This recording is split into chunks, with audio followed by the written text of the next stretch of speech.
शिकेश भोसले 8 वाजता बोलायला गेलं तर आमची झाडं आमच्यावर अन्याय केली सर.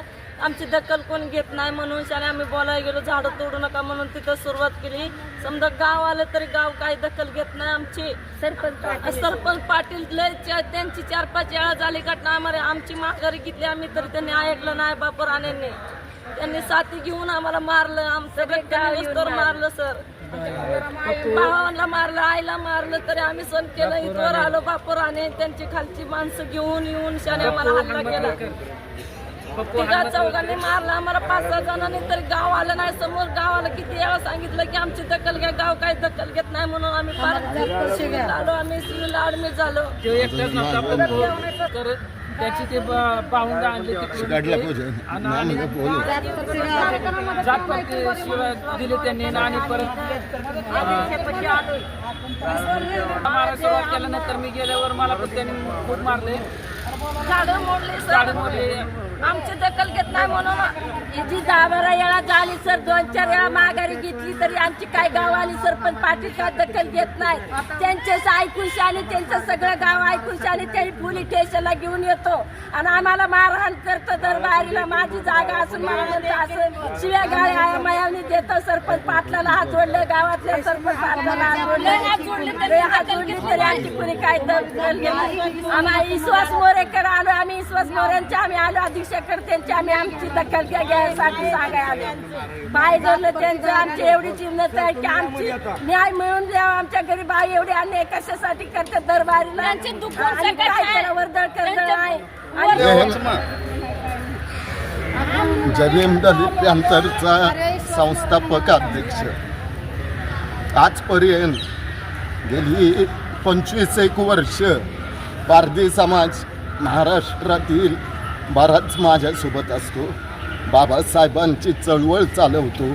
परंतु महाराष्ट्रामध्ये कुठल्या जातीवर अन्याय होत नाही तेवढा अन्याय पारधी समाजावर होतो. शासन दुर्लक्ष करतं. पारधी म्हटलं की त्यांना न्याय भेटत नाही. आज अंदोरी गावात लोणंद कसल्या त्या ठिकाणी माझं हे पारधी कुटुंब राहतं. झाडांवरनं भांडणं झाली आणि हे पारधी म्हणून कोण काही करणार नाही. यांच्या पाठीशी कोण उभं नाही. पण त्या माणसांना माहीत नाही यांच्या पाठीशी डॉक्टर बाबासाहेब आंबेडकर आहेत. त्या माणसांना असं वाटतं की ही पारधी ही काय करू शकत नाही. पण बाबासाहेब आंबेडकर यांच्या पाठीशी आहे.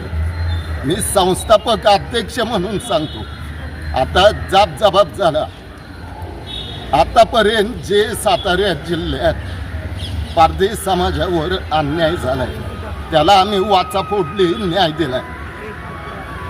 आत्ताही ह्या कुटुंबावर जो अन्याय झालाय त्या बाबतीत संस्थापक म्हणून माझी एक शासनाला विनंती आहे.